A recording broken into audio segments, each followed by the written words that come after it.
बांग्लादेश में जो हो रहा है आप अपने गोदी मीडिया के चैनल पर देखकर पक और थक चुके हैं।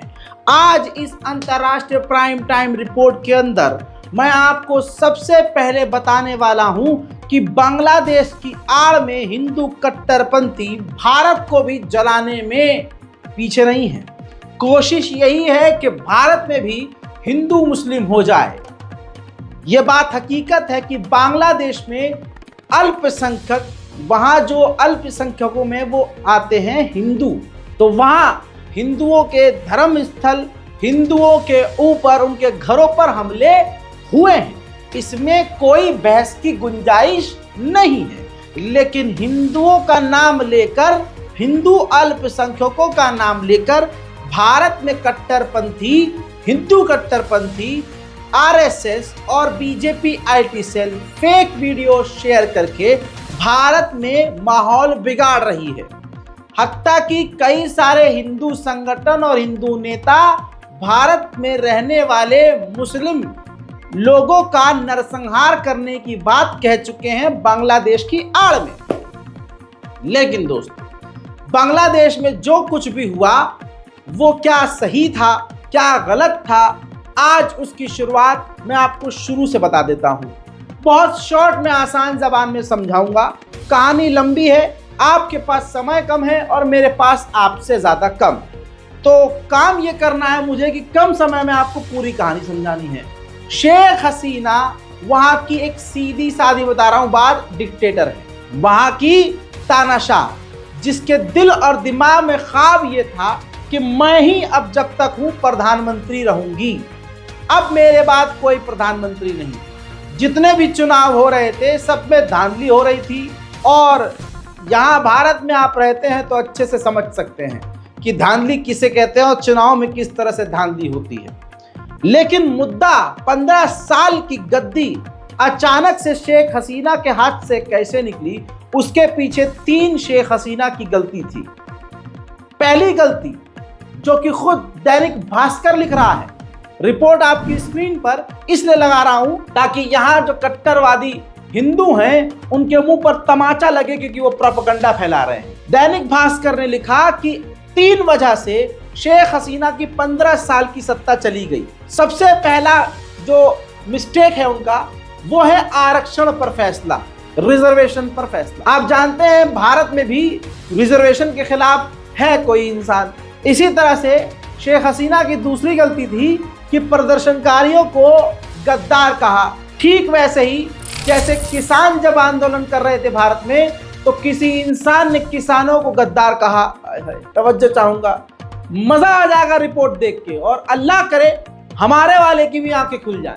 अगली तीसरी गलती ये करी कि जो शेख हसीना के विरोधी थे उन नेताओं और छात्रों की तुलना कसाई से कर दी कि कसाई हो। ये 3 गलती करी। और इसके अलावा जो टीम रजा गराफी ने रिसर्च करी और कुछ बांग्लादेशियों से कांटेक्ट करके चीज़ें समझने की कोशिश करी, तो बांग्लादेश की आवाम कंट्रोल से बाहर तब हो गई जब शेख हसीना ने अपने एक इंटरव्यू में, जो कि बांग्लादेश के नेशनल टीवी पर इंटरव्यू दिया, उस टीवी चैनल पर जो प्रदर्शनकारी छात्र थे और विरोधी थे उनको रजाकार कह दिया। रजाकार का वहां मतलब होता है बांग्लादेशी में गद्दार, और उनको पाकिस्तान का समर्थक कह दिया। भारत में भी एक कौम, एक टीम, एक ग्रुप, एक संगठन है जो बात बात में विपक्ष को पाकिस्तानी करार दे देता है। सबक सीखिए, सबक सीखिए। शेख हसीना को भरम था कि 15 साल की जो गद्दी है किसी का बाप नहीं छीन सकता। 1 हफ्ते के अंदर अंदर सब पलट गया। ताज़ा अपडेट यह है कि बांग्लादेश की प्रधानमंत्री शेख हसीना बांग्लादेश से फरार होकर भारत आ गई है। लेकिन सवाल अभी भी आपके दिमाग में ही है कि आखिर हुआ क्यों। मेरे दोस्तों, आरक्षण ही बवाल है।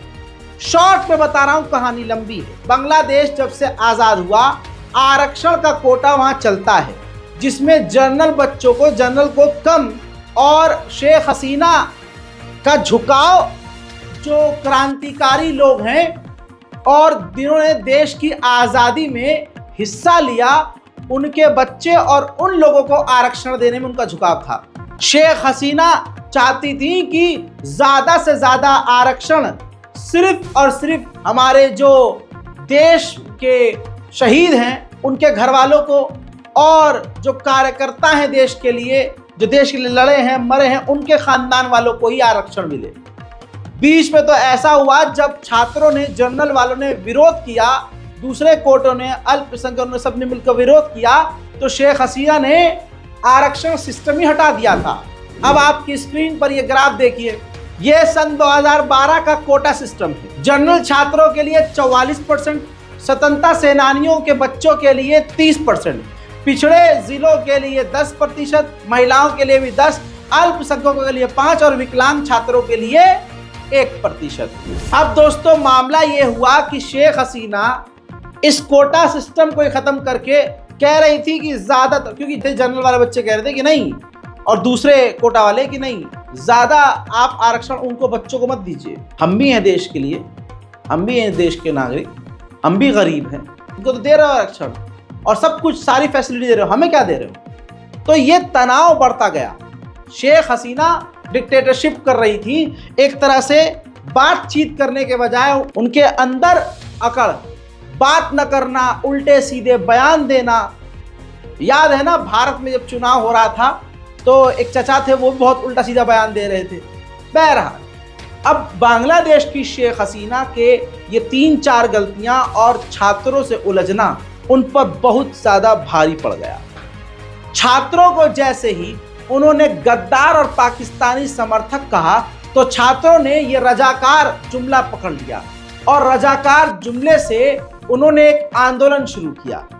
अब उस आंदोलन को शुरू करने वाले बांग्लादेश के छात्र थे, वो भी 3 छात्र। ध्यान से देखिए, ये वो 3 छात्र हैं। ये खुद दैनिक भास्कर लिख रहा है, तस्वीर देखिए, जिसके अंदर आसिफ महमूद, नाहिद इस्लाम और अबू बकर नाम के ये तीनों छात्र हैं। अब इनके बारे में मैं एक एक बात बताता हूँ। नाहिद इस्लाम बेहोशी की हालत में पुल के नीचे ये मिले।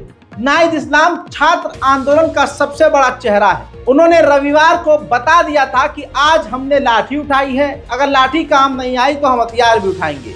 पीएम हसीना ने देश को गृह युद्ध में धकेलने की कोशिश की है। अब शेख हसीना को तय करना है कि वो पद से हटेंगी या पद पर बनी रहेंगी। दोस्तों, अब जो दूसरा व्यक्ति है आसिफ महमूद, इनको पुलिस ने टॉर्चर किया, जेल में डाला और बंद कमरे में इन पर प्रेशर बनाया कि तुम आंदोलन वापस ले लो, जो शेख हसीना के खिलाफ तुमने जो आंदोलन चलाया है उसको वापस ले लो। लेकिन इन्होंने, आसिफ महमूद ने हार नहीं मानी। फिर जो तीसरा शख्स है अबू बकर, ये शेख हसीना को सत्ता को बेदखल करने में ये अबू बकर बहुत इंपॉर्टेंट व्यक्ति है। वह ढाका यूनिवर्सिटी में जियोग्राफी डिपार्टमेंट के स्टूडेंट हैं। द फ्रंट लाइन डिफेंडर के मुताबिक वह सिविल राइट और ह्यूमन राइट को भी लेकर काम करते हैं। 5 जून को हाई कोर्ट के आरक्षण पर दिए फैसले के बाद बकर ने अपने दोस्तों के साथ मिलकर स्टूडेंट्स अगेंस्ट डिस्क्रिमिनेशन मूवमेंट की शुरुआत की।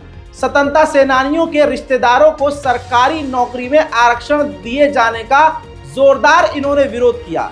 अबू बकर को 19 जुलाई की शाम धान मंडी इलाके से कुछ लोग साथ ले गए, जिनके बाद कई दिनों तक उनका कुछ पता नहीं चला। 2 दिन बाद उसे सड़क के किनारे से जहां से उठाया गया था वहीं फेंक दिया गया, छोड़ दिया गया। बाद में अबू बकर ने मीडिया को बताया कि पुलिस ने उसे एक बंद कमरे में आंदोलन वापस लेने के लिए मारा पीटा और तब तक मारा जब तक वो बेहोश नहीं हो गया।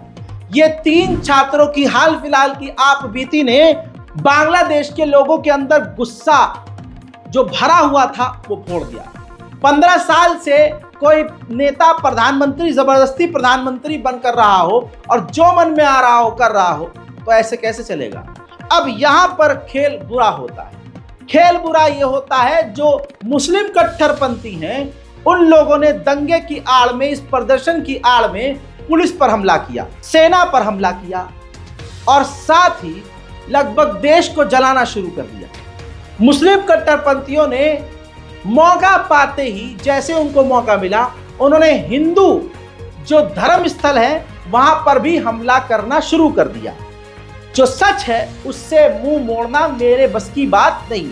लेकिन आपको बता दूं कि जैसे ही मंदिर के ऊपर के मामले आते हैं, जब हम रिसर्च करते हैं तो पता चलता है कि जो मंदिर के ऊपर और मंदिर में आग लगाने वाली तस्वीर और वीडियोस सोशल मीडिया पर भारत में शेयर हो रहे हैं, वो भारत के राइट विंग वाले हिंदू संगठन बीजेपी आईटी सेल ये शेयर कर रही है फेक वीडियोस, इधर उधर के वीडियो उठा के। आप समझ रहे हैं? हाँ, हिंदुओं पर, वह जो हिंदू लोग हैं उनके इलाकों में हमले जरूर हुए हैं।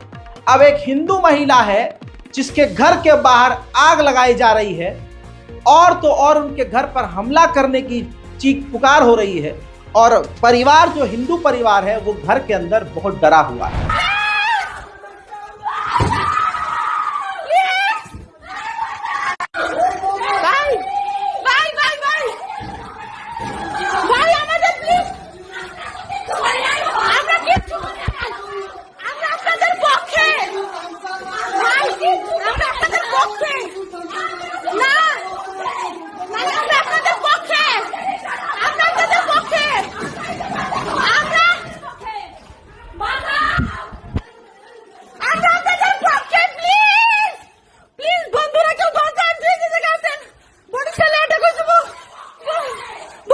আপনারা সবাই এগিয়ে আসুন। দেখেন আমাদের বামুনে পাল পড়াই সংখ্যালঘুদের উপর আক্রমণ করতেছে। আপনারা সবাই এগিয়ে আসুন। এটা বামুনিয়া পাল পড়া গাবতলী বগুড়া। দেখেন দেখেন সংখ্যালঘুদের কেমন আক্রমণ করতেছে। দেখেন আপনারা সবাই দোকান ভাঙছে, দোকান দেখেন সবাই ভাঙছে। দেখেন এটা অত পড়ছে, দেখেন 8 ফুট মাটি দিয়ে সব ভাঙে। দেখেন আমাদের ছাউল দিয়ে বলেন বাড়ি বসানো দিছে। দেখেন আমাদের বাড়ি ঘরে আগুন লাগিয়ে দিয়েছে। দেখেন বাল বাড়া আমাদের থাকতে কেন দেখেন লাঠি নিয়ে বাড়ি ঘর পুরো দিতে দৌড় নিয়ে। দেখেন দেখেন আমাদের এগুলো বাড়ি ঘর করে লাইকে দেখেন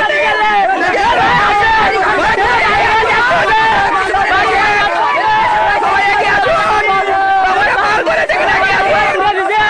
সাত কর মাইকে আমাদের বাড়িতে বাল করে আগুন করিচ্ছে। দেখেন বাড়ি ঘর দেখেন আমাদের আগুন লাগিয়ে দিয়েছে। দেখেন हिंदू के साथ की लाइक से एগুলো ভাই। अब ऐसी तस्वीरों से भारत के हिंदुओं को तकलीफ होगी, डर होगा ही, लेकिन इसका मतलब ये नहीं है कि बांग्लादेश में हिंदुओं का नरसंहार हो, ऐसा नहीं है। हकीकत दूसरी ये है कि अगर वहाँ के मुस्लिम कट्टरपंथी अल्पसंख्यकों पर हमला कर भी रहे हैं तो वहाँ सेना और पुलिस अल्पसंख्यकों को नहीं बचा रही है। अल्पसंख्यकों को बचाने के लिए खुद मुसलमान समाज सामने आया है। एग्जाम्पल ये देखिए, ये वहाँ का बहुत चर्चित मंदिर है, राम मंदिर है। वहाँ के जो बहुत बड़े मंदिर हैं, ढाकेश्वरी जो मंदिर है, उसके बाहर आप छात्रों को देखिए। इन्हीं छात्रों के संगठन ने बांग्लादेश को दूसरी आज़ादी तानाशाह से दिलवाई है।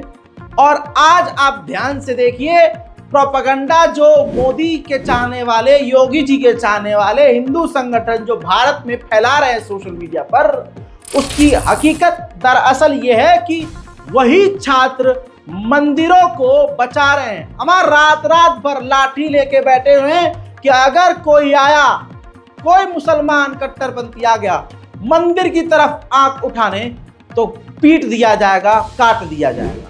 अब ये पहली तस्वीर देखिए, परिसर के अंदर की है, जहां हिंदू मुस्लिम एक साथ बैठकर वहां के नारंगी संतरों से मंदिर की हिफाजत कर रहे हैं। वहां के मंदिरों की हिंदू मुसलमान मिलकर हिफाजत कर रहे हैं। दूसरी तस्वीर देखिए, मंदिर परिसर के बाहर की है। दूसरी तस्वीर जहां मदरसे के बच्चे खुद मंदिर के बाहर बैठकर मंदिर की हिफाजत कर रहे हैं। इसलिए आप सभी भाइयों से गुजारिश है कि भारत के नारंगी संतरों से सावधान रहें और उनके द्वारा फैलाई जा रही फर्जी खबरों से बच के रहें, क्योंकि बांग्लादेश की आड़ में हमारे प्यारे मुल्क भारत को जलाने की साजिश चल रही है।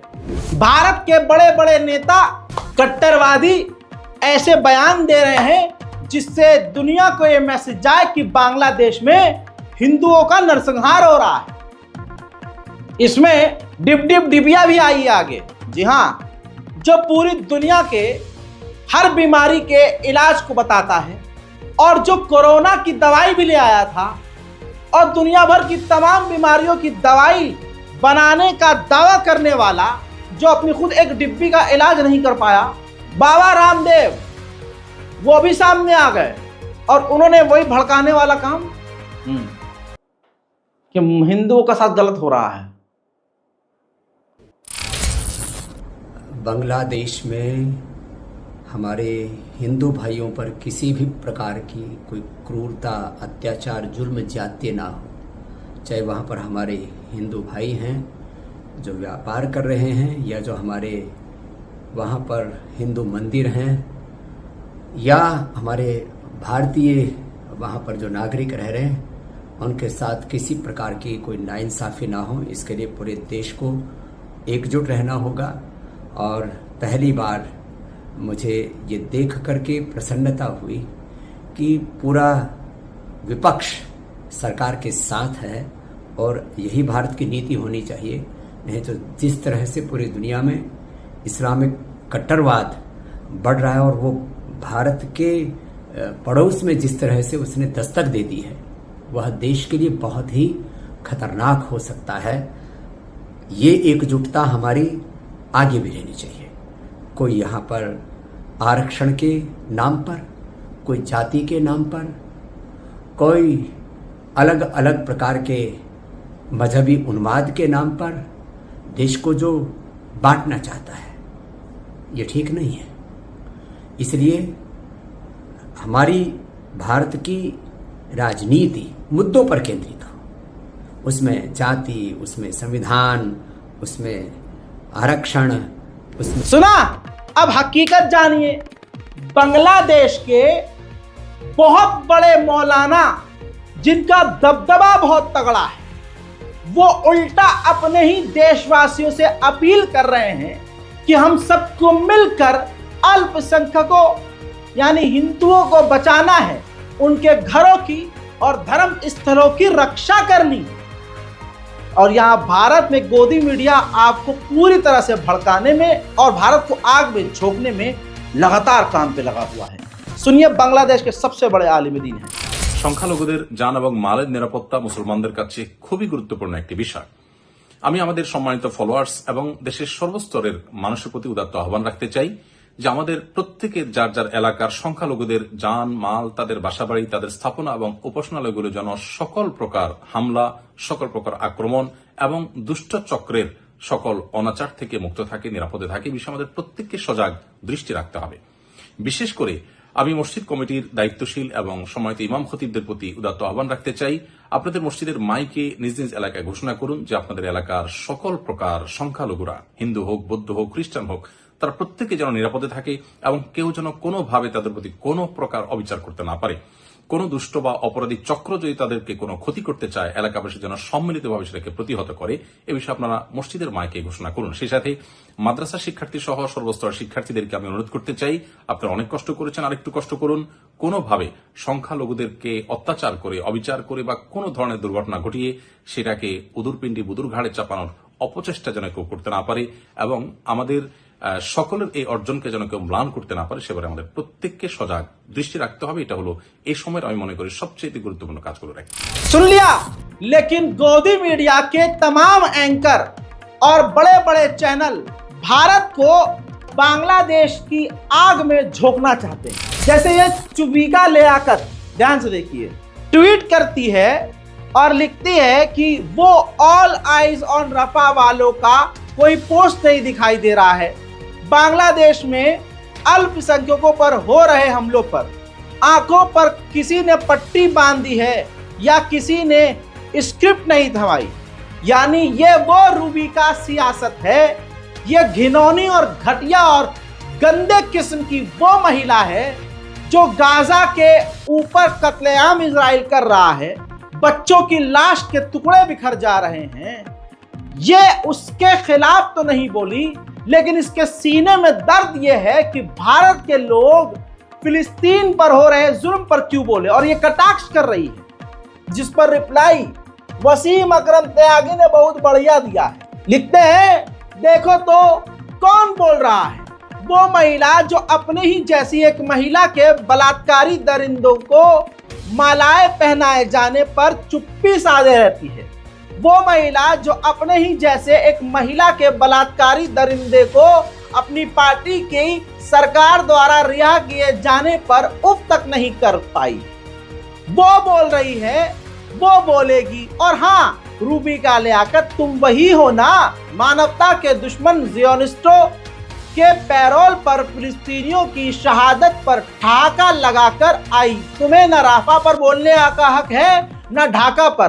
तुम अपनी तथाकथित डिबेट में मुर्गा लड़ाओ। अब मेरे दोस्तों, अब इनको रिप्लाई एक हिंदू भाई ने भी किया है। अंकित मयंक लिखते हैं, जिन बेशर्मों के मुंह 15 महीने में नहीं खुले वो बेधड़क बांग्लादेश पर ट्वीट किए जा रहे हैं। शास्त्रों में इसे ही हिपोक्रेसी कहते हैं। ये वही चुबी का लियाकत है। जब ये लाइव थी तो इसी की काम वाली ने इसको नंगा कर दिया था। मोमिना तुम्हारी तरह चोर नहीं है। कुछ कह दो मोमिना, ये लोग मुझे चोर कह रहे हैं। मोमिना नहीं, ये इनकी गलती नहीं है, ये चोर नहीं है। कुछ चीजें ऐसी होती हैं जो इन्हें चैनल आगे बढ़ाने के लिए मना कर सकता है, क्योंकि नौकरी तो करनी है। गलत बोल रही हो, मुझे कभी किसी ने मना नहीं किया और हमेशा जो है मुझे कायदे से उन चीजों को रखने के लिए कहा गया है जो फैक्ट्स है। जिस कायदे से रखते हो ना, उस कायदे से पता है क्या होता है, कुछ लोग समझ पाते हैं, कुछ लोग नहीं समझ पाते। अब जैसे अब मैं आपके साथ कुछ टाइम से रह रही हूँ तो मुझे पता है कि आप कैसे हो, क्या है, आपको क्या चीज समझनी चाहिए क्या नहीं। तो बहुत से लोग, मैं खुद कहती हूँ, मेरे हस्बैंड खुद आपको गालियां बकते हैं। हकीकत अब आपको और दिखाऊं। बांग्लादेश के मुसलमान हिंदू परिवारों और हिंदू घरों के बाहर जाकर उनको समझा रहे हैं कि हम आपके साथ हैं। हम पूरे लोग, मुसलमान समाज आपके साथ। अपना मोबाइल नंबर देके जा रहे हैं कि आप हमारा मोबाइल नंबर रखिए, खाना पानी कुछ भी चाहिए, और अगर आपके ऊपर कुछ हमला होता है हमें बताइए। हत्ता कि हर हिंदुओं के घर के बाहर 2-2 मुसलमान तैनात हैं। देखिए, হেফাজত ইসলাম বাংলাদেশের পক্ষ থেকে সারা দেশব্যাপী হিন্দুদের বাড়ি মন্দির নিরাপত্তার ব্যাপারে আমরা কাজ করতেছি। আমরা আপনাদের সাথে শুধু 1 মিনিট কথা বলে আমাদের নাম্বারটা দিয়ে যাব। গেট খোলার কোনো প্রয়োজন নাই, গেটের ভিতরে আপনারা আমাদের নাম্বারটা শুধু নিয়ে নেন। আমরা অত্যন্ত বিনীতভাবে একবারে নিরাপত্তার পরিপূর্ণতার সাথে আস্থার সাথে আপনাদেরকে আশ্বস্ত করতেছি, আপনারা গেট খোলার দরকার নাই, ভিতর দিয়ে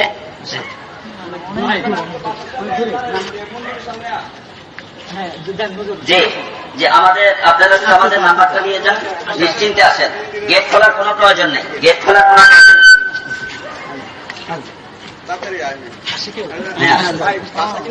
হ্যাঁ, আস্তে আস্তে আস্তে আস্তে না, সব জায়গায় সবাই খুব ইয়ে করছে। খেয়াল রাখবেন। হ্যাঁ, জি জি জি, আমার দায়িত্ব এটা। কোনো দুষ্কৃতিকারী যেন বদনাম না করে। আসছেন আপনারা? আপনাদের কোনো সমস্যা হচ্ছে নেই? আলহামদুলিল্লাহ। আপনারা আমাদের নাম্বারটা নেন, 01711 327047। জি, জিলানি। জি, কোন রকমের কেউ আসলে, আশেপাশে কোনো হুমকি দিলে, কোনো কিছু করলে আপনি সাথে সাথে কল দিবেন। বিভিন্ন মন্দিরে আমাদের লোকও আছে এবং রাত্রে ডিউটির মধ্যে থাকবে সকলে, ঠিক আছে না? কোনো भारत का गोदी मीडिया पूरी दुनिया का सबसे करप्ट मीडिया, झूठा मीडिया है। दैनिक भास्कर ने जब खुद वहां बांग्लादेश के छात्रों और मुसलमानों से बात की तो उसने एक रिपोर्ट लिखी। वो रिपोर्ट दैनिक भास्कर मोदी जी के एक कॉल के बाद हटा सकता है, इसलिए स्क्रीनशॉट आपके सामने, खबर पढ़िए। बांग्लादेश के मुसलमानों से बात करी है दैनिक भास्कर ने। बांग्लादेश के ढाका यूनिवर्सिटी के स्टूडेंट ने दैनिक भास्कर से कहा कि इंडियन मीडिया में बताया जा रहा है कि जमात शिविर और मुस्लिम हिंदुओं पर हमला कर रहे हैं।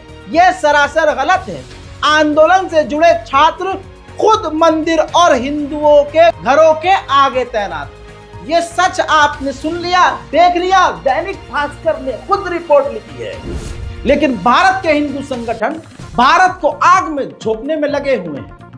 वो बंदा जो दिल्ली की मस्जिदों को तोड़वा रहा है और उसके पीछे न जाने मोदी, योगी, अमित शाह जी किसका हाथ है नहीं पता, लेकिन वो बंदा जो मस्जिदों को तोड़वा रहा है, वो बंदा खुद इस मामले में जहर उगल रहा है। 24 घंटे 12 महीने उसका यही काम है। हाँ, वही प्रीत सिंह वो कह रहा है कि भारत में जो बांग्लादेशी रह रहे हैं ये उनके साथ वही करेंगे जो बांग्लादेश में हिंदुओं के साथ किया गया है। बांग्लादेशी मुल्ला तैयार रहो, यानी ये खेल नहीं समझ रहे आप। अब हिंदू समुदाय के उग्रवादी और कट्टरपंथी किसी भी मुसलमान का नरसंहार कहीं भी पकड़ करना शुरू कर देंगे, कहीं से भी काटना शुरू कर देंगे और इल्जाम ये लगाएंगे ये बांग्लादेशी मुसलमान बोलकर। अब इनको एक और हथियार मिल गया है, बल्कि इन्होंने हथियार बना लिया है बांग्लादेशी मुसलमान। इस नाम से किसी भी मुसलमान का कत्ल कर देंगे। वो प्रीत सिंह जिसने अपनी बीवी का बलात्कार अपने बाप, अपने छोटे भाई और दोस्तों से करवाया। न्यूज लॉन्ड्री अलावा तमाम नेशनल अखबारों में इस महिला का, इसकी बीवी का इंटरव्यू है, किस तरह से इसने अपनी बीवी का दोस्तों से रेप करवाया। उसका बाप यानी ससुर भी बलात्कार करता था और इसका प्रीत सिंह का भाई छोटा बलात्कार करता था। ऐसा इंसान मस्जिदों को तोड़वा रहा है, मंदिर बनाने के दावे कर रहा है और बांग्लादेश के नाम पर भारत में आग लगाने की बात कर रहा है। और कमाल की बात यह है, भारतीय खुफिया एजेंसियां इसको देख ही नहीं पा रही हैं। सुनिए। जय श्री राम। जो हालात बांग्लादेश के हैं, जो व्यवहार हिंदुओं के साथ बांग्लादेश में किया जा रहा है, भारत के प्रधानमंत्री माननीय गृह मंत्री से मेरा निवेदन है कि 48 घंटे में देश से मुल्ला बांग्लादेशियों को बाहर कर दिया जाए, नहीं तो जो व्यवहार हमारे लोगों के साथ होगा या जितना हमारे लोगों को सताया जाएगा, उतना जवाब लेने के लिए मुल्ला बांग्लादेशी तैयार रहें। अपना सामान बांधें और भारत छोड़ दें, वरना जो व्यवहार हमारे लोगों के साथ हो रहा है वो व्यवहार झेलने के लिए तैयार रहें। बताइए।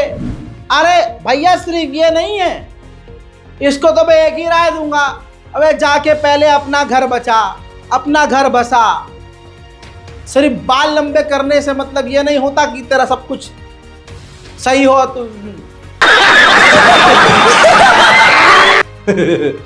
ज्यादा मुझे समझाना भी नहीं है, आगे बढ़ते हैं। स्क्रीन पर देखिए बीजेपी का ये जहरीला नेता, भाजपा नेता नितेश राणे का नफरती ट्वीट। कहा कि हम भी भारत में रह रहे एक एक बांग्लादेशी को चुन चुन कर मारेंगे। फिलहाल ट्वीट डिलीट कर दिया गया है, लेकिन इस हैवानियत भरे ट्वीट की जो डिलीट हो चुका है, मानसिकता आप पहचान चुके हैं। आप ये जान चुके हैं कि भले ही ट्वीट डिलीट कर दिया है, लेकिन दिमाग में इनके क्या है। जबकि फिर बता और दिखा रहा हूं कि बांग्लादेश की मस्जिदों से भी ऐलान किया जा रहा है। हमें अल्पसंख्यक जो हमारे इलाके में इक्का दुक्का हमारे हिंदू भाई हैं, उनको बचाना है, उनके मंदिरों को बचाना है। सुनिए। अस्सलामु अलैकुम। একটি বিশেষ ঘোষণা সম্মানিত এলাকাবাসী বৈষম্য বিরোধী ছাত্র আন্দোলনের পক্ষ থেকে আপনাদেরকে অনুরোধ করা যাচ্ছে যে দেশের এই উত্তপ্ত পরিস্থিতিতে আমরা যেন সাম্প্রদায়িক সম্প্রীতি বজায় রাখি এবং পরাজিত কুচক্রী মহলের হাত থেকে প্রত্যেক সংখ্যালঘু সনাতন ধর্মী এবং জনসাধারণের জানমালের নিরাপত্তা দেওয়া আপনার, আমার এবং সকলের দায়িত্ব। তাই আমরা সবাই যেন সচেতন থাকি। একটি বিশেষ ঘোষণা সম্মানিত এলাকাবাসী বৈষম্য বিরোধী ছাত্র আন্দোলনের পক্ষ থেকে আপনাদেরকে অনুরোধ করা যাচ্ছে যে দেশের এই উত্তপ্ত পরিস্থিতিতে আমরা যেন সাম্প্রদায়িক সম্প্রীতি বজায় রাখি এবং পরাজিত কুচক্রী মহলের হাত থেকে প্রত্যেক সংখ্যালঘু সনাতন ধর্মী এবং জনসাধারণের জানমালের নিরাপত্তা দেওয়া আপনার, আমার এবং সকলের দায়িত্ব। তাই আমরা সবাই যেন সচেতন থাকি। भारत के हिंदू संगठन बीजेपी आईटी सेल और गोदी मीडिया मिलके पूरी दुनिया में क्या, किसी भी दुनिया के किसी भी देश के कोने में, किसी भी देश में बिना बात के दंगा भड़काने में मास्टर है, मास्टर। जब बांग्लादेश के हिंदू संगठनों ने देखा और हिंदुओं ने देखा कि भारत का गोदी मीडिया ये सब दिखा रहा है कि बांग्लादेश के हिंदुओं पर अटैक हो रहा है, मंदिर जलाए जा रहे हैं, तो पता है क्या हुआ है? आपकी स्क्रीन पर ये कोई ऐरा गैरा शख्स नहीं, ये बांग्लादेशी नेशनलिस्ट है, बांग्लादेशी हिंदू है। नाम है इनका advocate Govinda Pramanik, general secretary of Bangladesh national Hindu Mahajot. इन्होंने साफ तौर से कहा कि कल दोपहर से शेख हसीना के इस्तीफे के बाद इस देश के हिंदू समुदाय ने सोचा कि उन पर बड़े पैमाने पर हमला किया जाएगा और आगजनी की घटनाएं होंगी, लेकिन बीएनपी के नेता और जमात ने अपने पद अधिकारियों को यह सुनिश्चित करने का आदेश दिया कि हिंदू घरों पर हमला ना किया जाए और मंदिरों की रक्षा की जाए। अवामी लीग के कुछ हिंदू नेताओं के घरों पर, मंदिरों पर हमले का कोई घटना नहीं हुआ है, बहुत सक्रिय थे, और कुछ मुस्लिम नेताओं पर भी हमला किया गया और कुछ एक दो हिंदू नेताओं पर भी हमले हुए हैं, लेकिन बड़ी घटना कोई नहीं हुई है, कोई भी बड़ा कांड नहीं हुआ है। लेकिन हमने देखा कि भारत से रिपब्लिक टीवी अफवाहें फैला रहा था और अजीब दावे कर रहा था शेख हसीना के बारे में कहानियां। वे बंगबंधु की मूर्ति तोड़े जाने से बेहद दुखी हैं। मैंने एक पत्रकार से कहा, यदि आप हसीना के बारे में इतने चिंतित हैं तो कृपया पीएम मोदी को हटा दें और शेख हसीना को अपना पीएम घोषित कर दें। वो भारत की रक्षा करेंगी और 7 बहनों की भी। आप हर दिन कह रहे हैं कि अगर हसीना ना होगी तो 7 सिस्टर्स का अस्तित्व नहीं होगा। अब आपके लिए ये बड़ा मौका है, आप शेख हसीना को भारत का पीएम बनाएं। আমি অ্যাডভোকেট গোবিন্দ প্রামাণিক, মহাসচিব বাংলাদেশ জাতীয় হিন্দু মহাজোট। গতকাল বিকালে শেখ হাসিনার পদত্যাগের পরে এদেশের হিন্দু সম্প্রদায় মনে করেছিল যে তাদের উপর বিশাল একটা হামলা, লুটপাট, অগ্নিসংযোগের ঘটনা ঘটবে। কিন্তু গতকাল বিকালেই বিএনপি এবং জামাতের নেতারা তাদের নেতৃবৃন্দকে হিন্দুদের বাড়িতে হামলা, লুটপাট, অগ্নিসংযোগ যাতে না হয় এবং প্রত্যেক মন্দিরে যাতে পাহারা দেয় সেই ব্যবস্থা করার নির্দেশ দেয়। এবং গতকাল থেকে আমরা দেখেছি সেই পাহারা দিয়েছে। সাধারণভাবে হিন্দুদের উপরে বড় কোনো মন্দিরে কোনো হামলার ঘটনা ঘটে নাই। কিছু আওয়ামী লীগের হিন্দু নেতা আছে যারা বিভিন্ন সময় লম্পঝম্প করেছিল, তাদের বাড়িতে, শুধু হিন্দু বাড়ি না, মুসলিম আওয়ামী লীগ নেতাদের বাড়িতে হামলা হয়েছে, লুটপাট হয়েছে এবং সামান্য কিছু সুযোগ সন্ধানী এলাকা ভিত্তিক তারা কিছু সামান্য মন্দিরে হামলা করেছে, সেটা ব্যাপক বিষয় না। কিন্তু আমরা দেখলাম যে ভারতের রিপাবলিক এইটাকে নিয়ে ব্যাপকভাবে রুমার ছড়াচ্ছে, নানান কিছু মিলে উদ্ভট কথাবার্তা বলছে। এবং আজকে দেখলাম শেখ হাসিনার নিয়ে তারা কাহিনী তৈরি করছে, বঙ্গবন্ধুর স্ট্যাচু মানে ভাঙছে, সেটা নিয়ে তারা খুব দুঃখে সাগরে ভাসছে। আমার এক সাংবাদিক ফোন দিয়েছিলাম, তাদের বলেছি যে আপনারা যদি শেখ হাসিনার জন্য যদি এত কান্না আপনাদের মধ্যে আসে, তো শেখ হাসিনা ভারতে গিয়েছে, আপনারা ভারতের প্রধানমন্ত্রী নরেন্দ্র মোদীকে সরিয়ে শেখ হাসিনাকে আপনারা প্রধানমন্ত্রী হিসেবে ঘোষণা করেন, সে ভারতও রক্ষা করতে পারবে, আপনার 7 সিস্টারও রক্ষা করতে পারবে। আপনারা তো প্রতিদিন বলতেছেন যে শেখ হাসিনা না থাকলে ভারতে 7 সিস্টার থাকবে না। তো এইবার আপনাদের একটা বিশাল সুযোগ আছে, আপনারা शेख हसीना के भारत प्रधानमंत्री करें। कितनी बड़ी बात की है। अब आप लेटेस्ट अपडेट जानिए। शेख हसीना भारत में है और भारत से वो अमेरिका जाने की कोशिश कर रही थी। रिपोर्ट आपकी स्क्रीन पर, अमेरिका का वीजा रद्द हो गया है। जी हाँ, जोरदार तमाचा अमेरिका की तरफ से लगा है। इसके बाद बर्तानिया जाने की इनकी प्लानिंग थी, लेकिन शेख हसीना अब बर्तानिया भी नहीं जाएंगी ऐसा कहा जा रहा है, क्योंकि जिस तरह से इनके खिलाफ प्रदर्शन बांग्लादेश में हो रहे हैं, ब्रिटेन इनको गिरफ्तार कर सकता है और उन पर कार्रवाई कर सकता है, कोर्ट कचहरी हो सकती है। तो इस वक्त शेख हसीना भारत में भी हैं और भारत के विदेश मंत्रालय ने कहा है, विदेश मंत्री हमारे जो है उन्होंने कहा है कि वो सदमे में है बेचारी, तो हमने उनको समय दिया है कि थोड़ा आराम करें और हमने उनको सुरक्षित जगह पर शिफ्ट कर दिया है। थोड़ा वो रिलैक्स हो जाएंगी तो उनसे पूछेंगे कि आगे क्या करना है। बांग्लादेश का अपडेट यह है कि सेना ने अपने हाथ में देश को ले लिया है और छात्रों के सेना साथ है, और उन्होंने कहा कि जो भी हुआ है सही कदम था, सही हुआ है, तानाशाही से आज़ादी मिली है।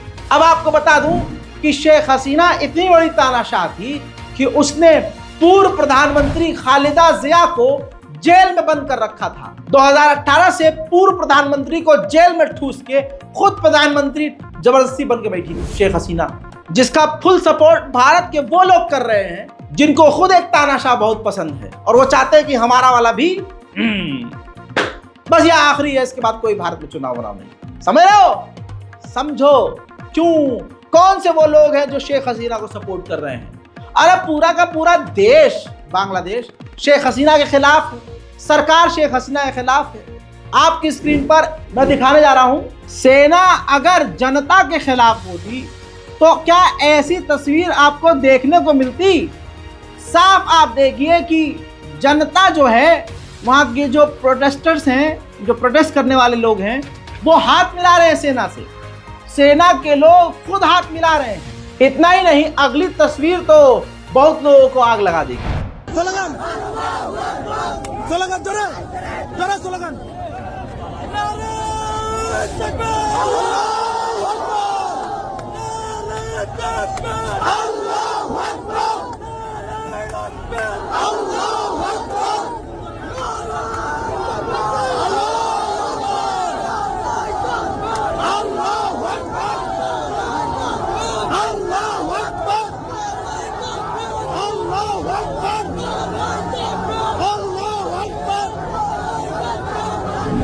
बहुत चीजें सिमिलर है, आप समझ नहीं रहे हैं यार। क्यों संघी बांग्लादेश की शेख हसीना को सपोर्ट कर रहे हैं?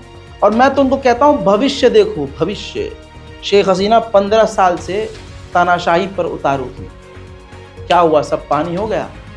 अकड़ तानाशाही इंसान को डुबा देती है। कोई 15 साल, किसी को 10 साल, किसी को 14 साल, किसी को 13 साल, मान लो कोई 20 साल, मैं कह रहा हूँ 50 साल अगर उसने तानाशाही करी, अरे भाई कभी तो खत्म होगी, कभी तो यहाँ के कानून के बाद वहाँ का कानून अपना काम करेगा। मेरी तमाम आड़ भक्तों से अपील है, यार ये आग वाग लगाने का काम मत करवाओ, भड़काने का काम मत करो। हमारा देश इतना कमज़ोर नहीं है कि इतनी आसानी से तुम भड़का कर यहाँ किसी का तुम नरसंहार करवाना शुरू कर दो। पूरी दुनिया की नज़र मोदी सरकार पर है कि मोदी सरकार करेगी क्या। एक स्टेप उल्टा और पूरी सरकार उल्टी। आप समझ रहे हो ये हालात। अब आप सुनिए, आपको करना क्या है यार, आप माहौल ख़राब मत करो। आप यार गोबर ओबर खाओ, आपके लोग आपको खुद ट्यूटोरियल दे रहे हैं। आपको पूरी तरह से ऑनलाइन ट्रेनिंग दी जा रही है कि आपको गू कैसे खाना। मजाक लग रहा है? शर्मा जी अब बताओ यार गू कैसे खाते हैं? जय गौ माता की दोस्तों। कुछ लोग समझते हैं कि गौमूत्र और गोबर का पान कैसे करें, लेकिन ये अमृत है। इसका पान करेंगे आपको बड़ा अच्छा महसूस होगा, आपका शरीर में भी अच्छा फायदे होंगे और आपका मन भी सात्विक बनेगा।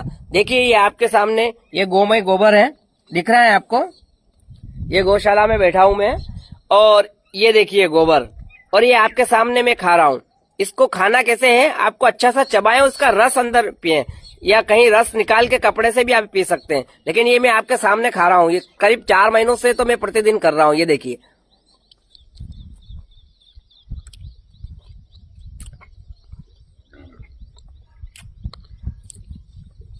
ये इस प्रकार से अब रस इसका निचोड़ के जो बचे वो वापिस आप बाहर निकाल सकते हैं। ये देखिए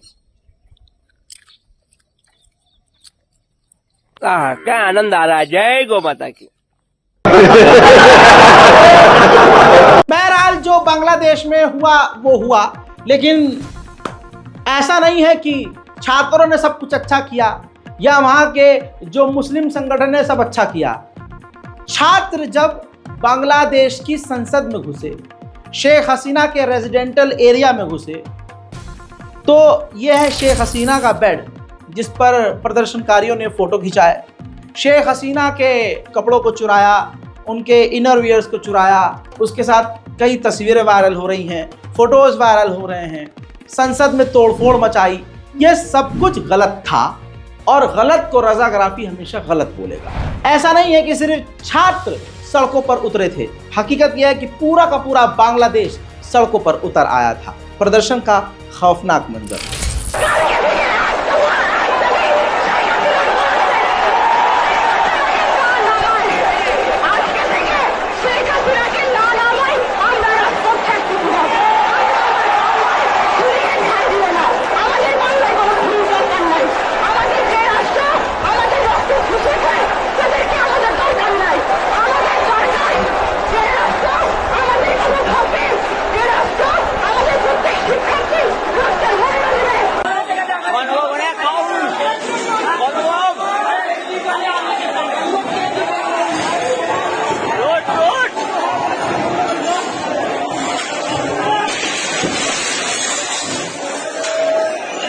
হ্যাঁ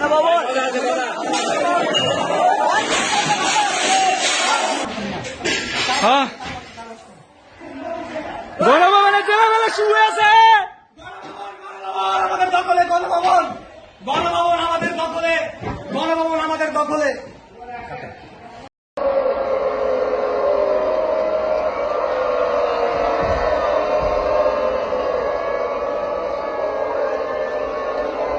बांग्लादेश की आर्मी ने कहा है कि हम चुनाव दोबारा करवाएंगे और बहुत जल्द करवाएंगे।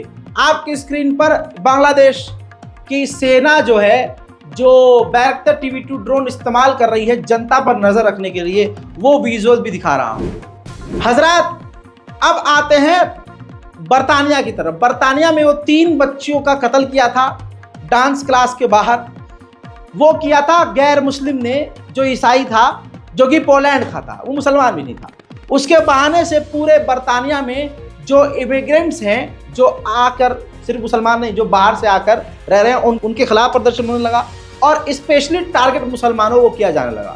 अब बरतानिया में जो कट्टरवादी अंग्रेज हैं, जो इस्लामोफोबिक अंग्रेज हैं, स्पेशली वो मुसलमानों के खिलाफ प्रदर्शन कर रहे हैं बरतानिया में। तस्वीर आपके सामने।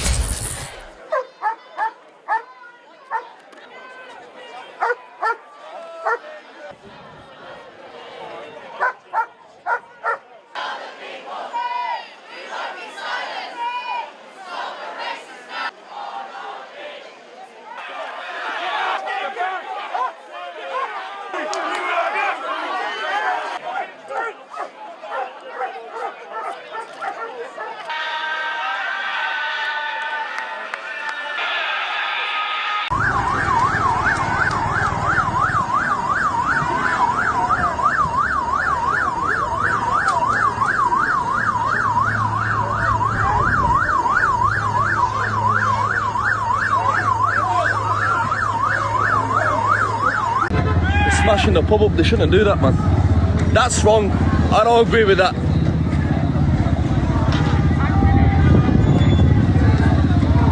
That's out of order, man.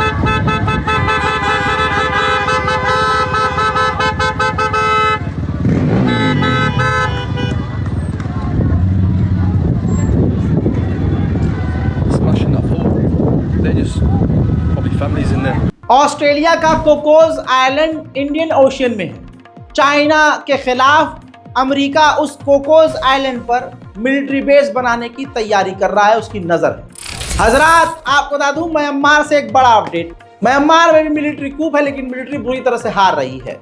बता दूं कि जनता आर्मी ने एक मिलिट्री के बड़े ऑफिसर को कैदी बना लिया है और एक बड़े इलाके पर कब्जा कर लिया है। वहीं म्यांमार की मिलिट्री अब जनता के आगे हार चुकी है। अब म्यांमार की मिलिट्री रूस से मदद चाहती है। उधर पाकिस्तान ने तालिबान को धोखा दिया है। ISKP, इस्लामिक स्टेट खुरासान, इस संगठन से, जो कि तालिबान के बिल्कुल खिलाफ है, उससे पाकिस्तान की आर्मी ने हाथ मिला लिया है और उस पर प्रेशर डाल रहा है कि आप तालिबान के बड़े बड़े अफसरों पर हमला करो, उनको गिरफ्तार करो और प्रेशर बनाओ कि वो हमारे बॉर्डर से दूर रहें। खैर, अफगानिस्तान और पाकिस्तान के बॉर्डर पर तनाव बढ़ चुका है दोस्तों। उधर एलन मस्क, जो बड़ा मस्ती में रहकर कुछ भी करता और कुछ भी बोलता है, उसका भी काल आ गया है और काल बन गया है चाइना। एलन मस्क की स्टारलिंक जो सैटेलाइट है, उसके टक्कर में 18 सैटेलाइट चाइना ने उतार दी है। उधर नाइजर को, एक बड़ी अफ्रीकन देश नाइजर को बड़ी जीत मिल गई है और अमेरिका अफगानिस्तान की तरह नाइजर से भी पूरी तरह से निकल चुका है। उधर भारत अब तक का सबसे बड़ा हवाई ड्रिल, जिसका नाम तरंग शक्ति है, शुरू करने वाला है, जो कि भारत के तमिलनाडु में होगा, जिसमें 30 देशों के फाइटर जेट और हवाई सेना हिस्सा लेने वाली है। वेनेजुएला का जो राष्ट्रपति है, उसको भी एक डिक्टेटर की तरह ही दुनिया देखती है। वेनेजुएला के राष्ट्रपति के खिलाफ यूरोप के तमाम और खासकर अमेरिका, इजराइल तो है ही, क्योंकि भाई वेनेजुएला का वो राष्ट्रपति ईरान के बड़ा करीब है। ऐसे में बड़ी बड़ी ताकतें उसी राष्ट्रपति के खिलाफ वेनेजुएला में ही सोशल मीडिया पर एक्टिव हैं। तो वेनेजुएला के राष्ट्रपति ने जनता से अपील की है कि अपने फ़ोन से व्हाट्सएप को डिलीट कर दो और साथ ही तमाम सोशल मीडिया ऐप्स को धमकी दी है कि अगर हमारे खिलाफ कोई प्रोपेगेंडा चलाया तो तुम्हें भी बंद कर दिया जाएगा। उधर नॉर्थ कोरिया अपने ही कशन में नॉर्थ कोरिया के तानाशाह की आर्मी को वहां के डिफेंस मिनिस्ट्री ने 250 लॉन्चर सौंप दिए हैं जो परमाणु बम भी दाग सकते हैं। उधर चाइना ने ईरान के शाहिद ड्रोन का अपग्रेड वर्जन बना लिया है। ससुरा चोरी तो करता है लेकिन चुराने के बाद उसको एडवांस बना देता है। आपकी स्क्रीन पर देखिए, शाहिद ड्रोन का एडवांस वर्जन बनाया है। शाहिद ड्रोन में ईरान के एक इंजन है, चाइना ने अपने वाले वर्जन में 2 इंजन लगा दिया। दोस्तों, रूस के ब्लैक सिटी एरिया में ATMSC खतरनाक मिसाइल दागी है जिससे रूस के उस इलाके का काफी नुकसान हुआ है। वीडियो अलग से नहीं दिखा सकता क्योंकि RT का कॉपीराइट आ सकता है। फिर रशिया भी पूरी तरह से बौखला गया। रशिया ने नॉर्थ कोरिया की बैलिस्टिक मिसाइल कीव पर दागी। देखिए,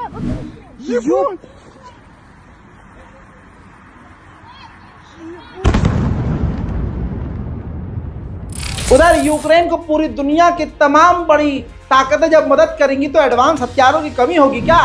तस्वीरों में देखिए, यूक्रेन के सैनिक रोबोट कुत्ते का इस्तेमाल कर रहे हैं। उधर यूक्रेन ने तस्वीर देखिए, रूस के KA-52 अटैक हेलीकॉप्टर को मार गिराया।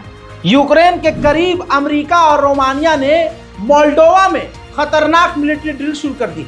कहा जा रहा है कि ये रूस के खिलाफ। वहीं रशिया ने ऐलान कर दिया है कि हमने डोनेट्स्क के एक और शहर पर कब्जा कर लिया है। वहीं रशिया पूरी ताकत से अपने Su-34 से यूक्रेन के इलाकों पर बमबारी करता हुआ देखा जा रहा है।